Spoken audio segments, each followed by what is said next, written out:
Long before cars, big trucks, and planes, there weren't many ways to get around quickly. The transportation of both people and goods was much more difficult in the 1800s than it is today. Nowadays, our mail is distributed to us quickly by trucks, but back then, their fastest methods of transportation included boats and trains. Boats and trains were the fastest methods of transportation back then, but they couldn't cover all terrain, especially out west, where there were less railroads and bodies of water to actually use these methods. So what did they use to carry the mail over tough terrains? Horses. And they called it the Pony Express.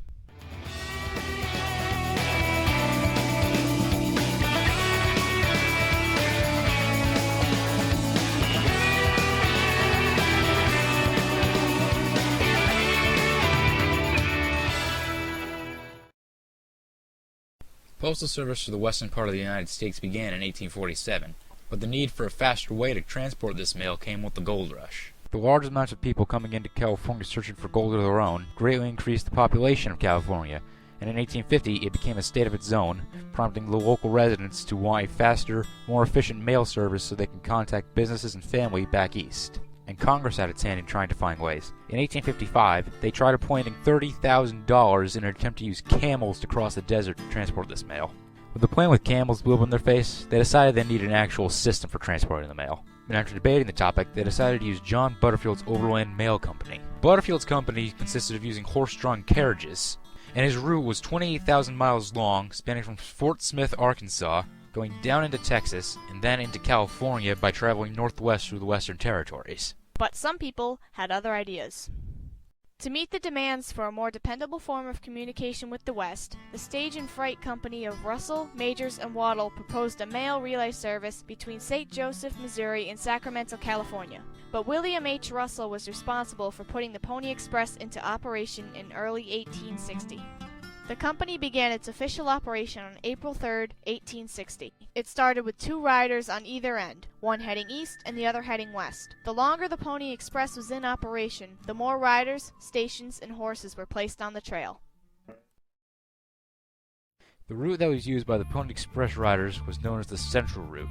Unlike John Butterfield's Southern Route, which went south, then northwest, the Central Route spanned through the heart of the country, and was less than 2,000 miles long, much less than John Butterfield's, which was 2,800 miles long in total. This truly was the fastest transportation method at the time. By boat, mail to California would get there in about a month. By stagecoach, like in John Butterfield's case, it could take around 3 to 4 weeks in total. But by the Pony Express, mail could be delivered to California in just 8 to 10 days.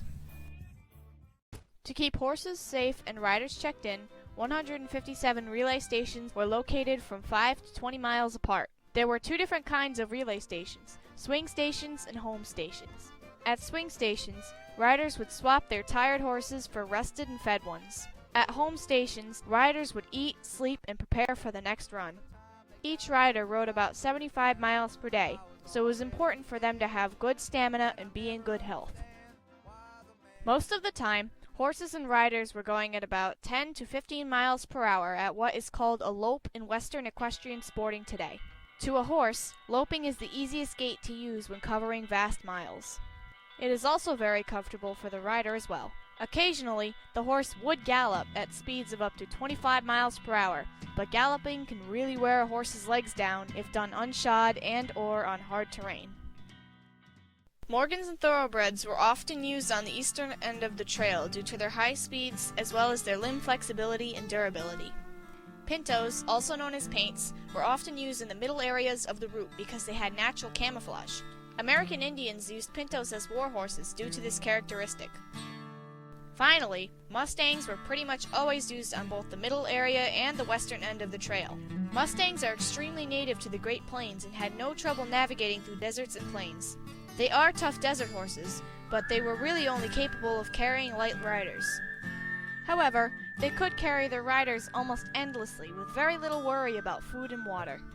They were also easy to get because they are so native to the western areas. Cowboys and wranglers could capture the wild Mustangs and train them to be working horses without having to worry about price and extinction.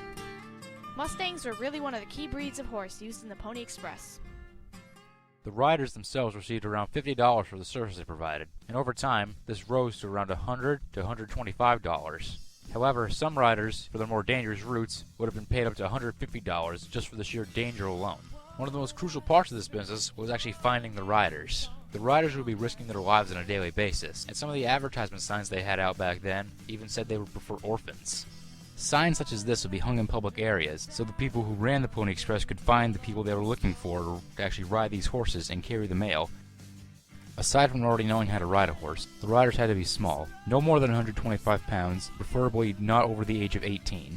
After being hired, the riders had to say a special oath before they were allowed to actually go out and deliver the mail. They had to say, "I do hereby swear before the great and living God that during my engagement and while I am an employee of Russell, Maters, and Waddle, I will, under no circumstances, use profane language, that I will drink no intoxicating liquors, that I will not quarrel or fight with any other employee of the firm, and that in every respect I will conduct myself honestly, be faithful to my duties, and so direct all my acts as to win the confidence of my employers, so help me God."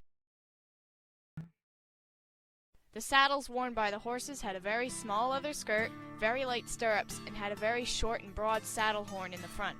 The saddle horn was one of the most important parts of the saddle back then because you could hang things on it as well as grab onto it to balance yourself if your horse took off.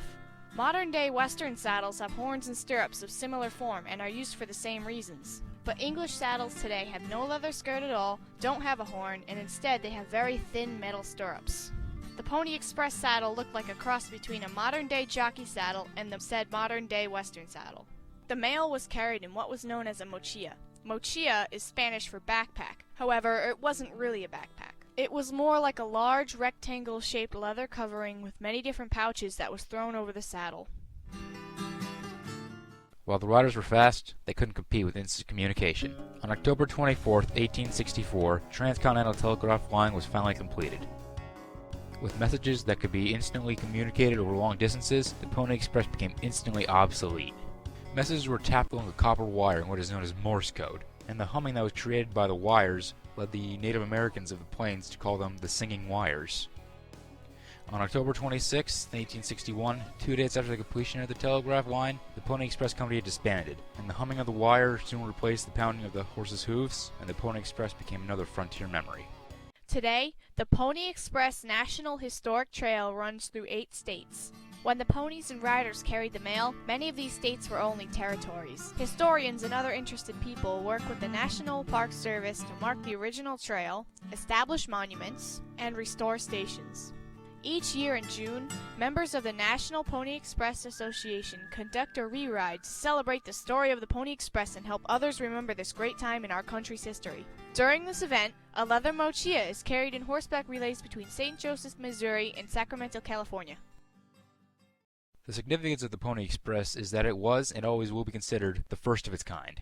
After the Pony Express, methods of transportation and communication kept getting faster and more efficient. First the telegraph, then cars, planes, and who knows what'll come next. The Pony Express started as a way to prove that there was a more efficient, faster route than what was already being used. And since then, more and more people have been trying to find better and faster ways.